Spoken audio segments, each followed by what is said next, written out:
ഉൾപ്പെടെയുള്ള bandobast city police commissioner മാധ്യമങ്ങളെ കാണുകയാണ്. നിന്ന് ആൾക്കാരെ നിയന്ത്രിക്കാൻ വേണ്ടി മതിയായിട്ടുള്ള ബാരിക്കേഡ്സ് നമ്മൾ വെച്ചിട്ടുണ്ട്. കൂടാതെ വാഹനങ്ങൾ, ഇത്ര ആൾക്കാർ വരണുണ്ടെങ്കിൽ ഒത്തിരി വാഹനങ്ങൾ വരും. ആ വാഹനങ്ങൾ നിയന്ത്രിക്കാൻ വേണ്ടിയുള്ള മതിയായിട്ടുള്ള ക്രമീകരണങ്ങൾ ചെയ്തിട്ടുണ്ട്. സംഘാടകരുടെ ഭാഗത്ത് നിന്ന് ഏകദേശം 150ഓളം വോളണ്ടിയേഴ്സ് ഈ കാര്യങ്ങളിൽ നടപ്പിലാക്കാൻ വേണ്ടി അവിടെ അവർ എൻഷൂർ ചെയ്തിട്ടുണ്ട്.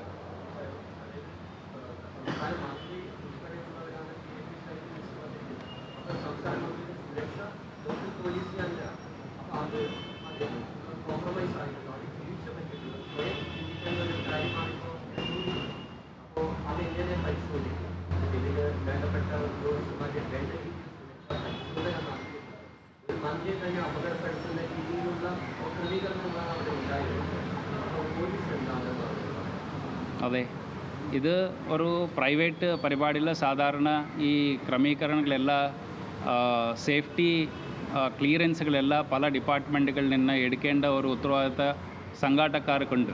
എത്ര പേർ വരുന്നുണ്ടെങ്കിൽ PWD നിന്ന് ബന്ധപ്പെട്ട ഫയർഫോഴ്സ് നിന്ന് മറ്റ് എഞ്ചിനീയേഴ്സ് നിന്ന് അതുമായി ബന്ധപ്പെട്ടുള്ള ക്ലിയറൻസുകൾ അവർ വാങ്ങിക്കേണ്ടതാണ്.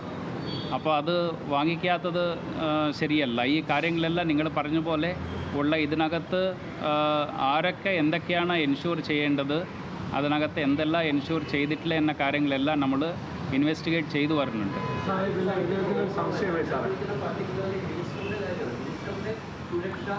ഏറ്റെടുക്കേണ്ടത് ലോക്കലായിട്ടുള്ള പോലീസ് തന്നെയാണ്, പോലീസ് സേന തന്നെയാണ്. അതിൽ കോംപ്രമൈസ് ആയിട്ടുണ്ടോ? അതിൽ എന്ത് വീഴ്ചയാണ് സംഭവിച്ചിട്ടുള്ളത്? മിനിസ്റ്റർ ഒരു പക്ഷേ ഉമ MLA പകരം മിനിസ്റ്റർ തന്നെ ആകാമായിരുന്നു, അല്ലേ? ആകാനുള്ള സാധ്യത അവിടെ ഉണ്ടായിരുന്നു. അപ്പം അവിടെ എന്താണ് വീഴ്ച സംഭവിച്ചിരിക്കുന്നത് പോലീസിന്? കാരണം പോലീസാണ് വന്നതെല്ലാം പരിശോധിക്കുന്നത്. ഒരു സംസ്ഥാന മന്ത്രി അവിടെ പങ്കെടുക്കുമ്പോൾ പോലീസാണ് ഒരു ക്ലിയറൻസ് നൽകുന്നത്, പോലീസാണ് വന്ന് പരിശോധിക്കുന്നത്. സുരക്ഷിതമാണോ മന്ത്രിയുടെ വിസിറ്റ് അവിടെ സുരക്ഷിതമാണോ? അപ്പോൾ എന്താണ് അങ്ങയുടെ സേനയിൽ വന്നിട്ടുള്ള പാലിക്കുന്നത്? നമ്മൾ ഈ കാര്യങ്ങൾ കൂടെ പരിശോധിക്കുന്നുണ്ട്. പോലീസിൻ്റെ എല്ലാ വകുപ്പുകളിലും നമ്മൾ വെരിഫൈ ചെയ്യുന്നുണ്ട്. ഇതിനകത്ത് ഒരു സ്വാഭാവികമായിട്ട് ഇത്തരം ഈവൻറ്റുകളൊക്കെ ആരംഭിക്കുന്നതിന് മുമ്പ് സ്പെഷ്യൽ ബ്രാഞ്ച് ഒരു റിപ്പോർട്ട് നൽകുമല്ലോ. ഇങ്ങനെയാണ് അവിടെ സംവിധാനങ്ങളൊക്കെ ഒരുക്കിയിരിക്കുന്നത്. അത്തരത്തിലുള്ള റിപ്പോർട്ടൊക്കെ അല്ല, ഞാൻ പറയുന്നത് ഒരു പബ്ലിക് പരിപാടി, ഒരു പ്രൈവറ്റ് ഫംഗ്ഷനുകൾ സംഘടിപ്പിക്കുന്നത് മറ്റൊരു പബ്ലിക് പരിപാടികൾ സംഘടിപ്പിക്കുന്നത്, ഒഫീഷ്യൽ പ്രോഗ്രാം സംഘടിപ്പിക്കുന്നത് ഒത്തിരി വ്യത്യാസമുണ്ട്. നമ്മൾ ആ കാര്യങ്ങളെല്ലാം വിശദമായി അന്വേഷിക്കുന്നുണ്ട്. ഇത് എല്ലാം വെരിഫൈ ചെയ്തിട്ട് ശേഷം നിങ്ങൾക്ക് നമ്മൾ അറിയിക്കാം എന്താണ് ഇതിനകത്തുള്ളതെന്നത്. ഇന്ന് നമ്മൾ മറ്റ് PWDയെയും ഫയർഫോഴ്സുകാർക്ക് കത്ത് നൽകിയിട്ട് അവിടെ സ്റ്റേജിൻ്റെ ഒരു സ്ട്രക്ചറൽ സ്റ്റെബിലിറ്റി, മറ്റ് ഫയർ മീൻസ് അതുമായി ബന്ധപ്പെട്ടുള്ള സേഫ്റ്റി ഫീച്ചേഴ്സ് എന്താണ് എന്ന കാര്യങ്ങൾ വെരിഫൈ ചെയ്തിട്ട് പറയാൻ വേണ്ടി അവരെ ആവശ്യപ്പെട്ടിട്ടുണ്ട്, ഇൻവെസ്റ്റിഗേഷനിലെ ഭാഗമായിട്ട് തന്നെ. അപ്പോൾ അവർ അതിൻ്റെ ഫീൽഡ് വെരിഫിക്കേഷൻ നടത്തിയിട്ടുണ്ട്. ബാക്കി അവരുടെ റിപ്പോർട്ട് വരും. അതിൻ്റെ അടിസ്ഥാനത്തിൽ അങ്ങനെ സ്പെസിഫിക് ആയിട്ട് ഇത്ര ദിവസമാണ് പറഞ്ഞിട്ടില്ല. അവർ ആവശ്യപ്പെട്ടിട്ടുണ്ട്, അവർ തന്നെ തയ്യാറാക്കി. ഇത് ഒരു സ്റ്റേജിൻ്റെ സ്റ്റെബിലിറ്റി എന്താണ്, സ്ട്രക്ചർ കറക്റ്റാണോ അല്ലോ എന്ന് തീരുമാനിക്കാൻ പറ്റുന്ന ഒരു ഡിപ്പാർട്ട്മെൻറ്റ് PWD ഡിപ്പാർട്ട്മെൻറ്റാണ്. അപ്പോൾ അവർക്കാണ് അത് ശരിക്കും ചെയ്യാൻ സാധിക്കുന്നത്. അതുകൊണ്ട് അവർക്ക് തന്നെ നമ്മൾ നൽകിയിട്ടുണ്ട്.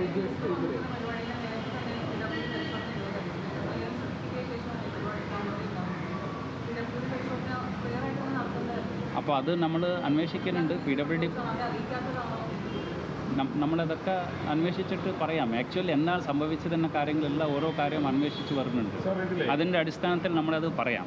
ഓക്കെ, അപ്പം ഞാൻ പറയുന്നത് നമ്മൾ ഈ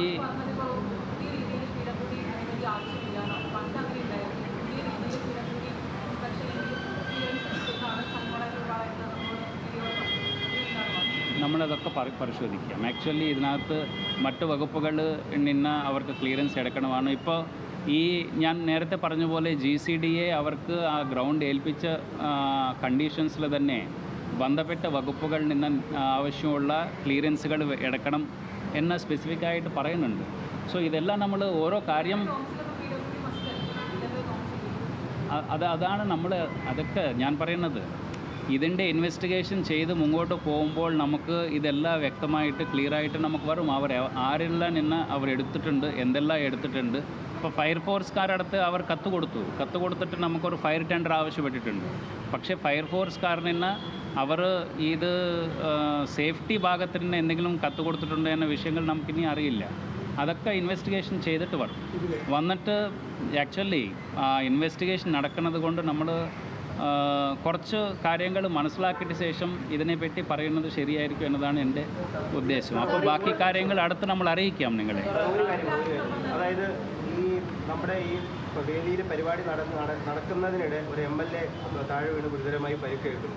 അത് അപ്പോൾ തന്നെ അതിനകത്ത് വ്യക്തമാണ് അവിടെ സേഫ്റ്റി പ്രശ്നങ്ങൾ ഉണ്ടെന്നുള്ളത്. പിന്നീടും ആ ഒരു പരിപാടി അതേ വേദിയിൽ തന്നെ തുടരാനായിട്ട് കൊച്ചി സിറ്റി പോലീസ് കമ്മീഷണറാണ് വിഷയങ്ങളെക്കുറിച്ച് ഇപ്പോൾ പ്രതികരിച്ചത്. നിലവിൽ സുരക്ഷാ വീഴ്ചയുണ്ടായിട്ടുണ്ട് എന്നതിൽ പോലീസിനും തർക്കമൊന്നുമില്ല. അത് കൂടുതൽ പരിശോധനകൾക്ക് ശേഷം എന്തൊക്കെയാണ് സംഭവിച്ചിരിക്കുന്നത് എന്നത് വ്യക്തമാക്കും. ഒപ്പം തന്നെ ഈ സംഘാടനത്തിൽ ഉണ്ടായിട്ടുള്ള പിഴവുകളെ സംബന്ധിച്ചും വിശദമായ അന്വേഷണം നടത്തിയതിനു ശേഷം കൃത്യമായ വിവരങ്ങൾ മാധ്യമങ്ങളുമായി പങ്കുവയ്ക്കുമെന്നും സിറ്റി പോലീസ് കമ്മീഷണർ വ്യക്തമാക്കിയിട്ടുണ്ട്. മാധ്യമങ്ങളോട് തത്സമയം പ്രതികരിക്കുകയായിരുന്നു കമ്മീഷണർ.